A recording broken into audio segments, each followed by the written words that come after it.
Je vous propose de tordre le cou à quelques idées reçues avec notre vétérinaire Jean-Jacques Dens. Bonjour Jean-Jacques, Bonjour Pascal. merci d'être avec nous. Alors vous le savez, sur les réseaux sociaux, on voit un peu tout et n'importe quoi. Je suis tombé sur une question qui correspond parfaitement aussi à une interrogation qui nous a été postée sur notre compte Facebook et sur les écrans connectés.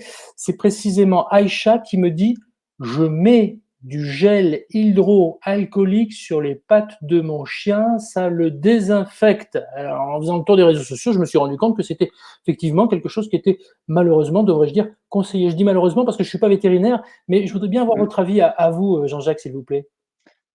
Alors, je pense que ça présente un intérêt, mais ça présente un intérêt très mineur dans la mesure où le virus n'est pas transmis par les pattes de chien d'une manière générale. C'est assez rare d'aller mettre la patte de son chien dans sa bouche ou dans ses yeux ou dans son nez. Donc, il y a relativement peu d'intérêt. Deuxième chose, le gel hydroalcoolique reste relativement superficiel et par rapport au poil de chien, à moins d'avoir un lévrier à poil très court, ça va probablement être relativement inefficace. Vous préférerez, si vous devez nettoyer les pattes de votre chien, prendre de l'eau savonneuse. Donc, vous préparez en fait un petit tupperware avec de l'eau et du savon. Et à la rentrée de promenade, vous allez lui tremper les pattes et lui laver et lui savonner les pattes, exactement comme il est préférable de se laver les mains avec de l'eau et du savon qu'avec du gel hydroalcoolique. Alors, on parle des pattes, mais on peut aussi parler du museau, hein, forcément, parce que la truffe du Alors, chien, la truffe du chat va traîner, même si le chat, il reste à la maison bien souvent. Nos amis à quatre pattes oui, vont se balader. Qu'est-ce que vous en pensez, vous, le véto?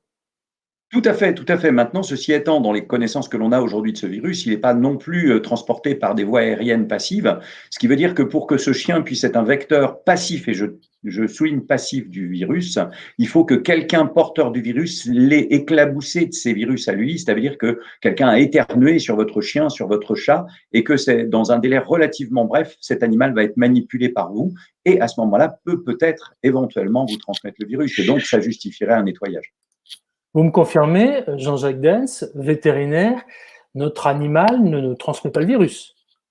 L'animal est ce qu'on appelle dans notre jargon un cul-de-sac épidémiologique, c'est-à-dire que s'il peut être à un moment donné, puisqu'il y a eu deux, trois cas, je crois, un en Belgique sur un chat il n'y a pas longtemps, et deux chiens ont été testés positifs par PCR, c'est-à-dire identification de la présence du virus sur l'animal, que cet animal, un, ne tombe pas malade, et de deux, ne peut pas le retransmettre à l'être humain. Ça, c'est une certitude aujourd'hui, certitude médicale, toujours avec un epsilon de doute, mais certitude qu'il n'y a pas de transmission de l'animal vers l'homme.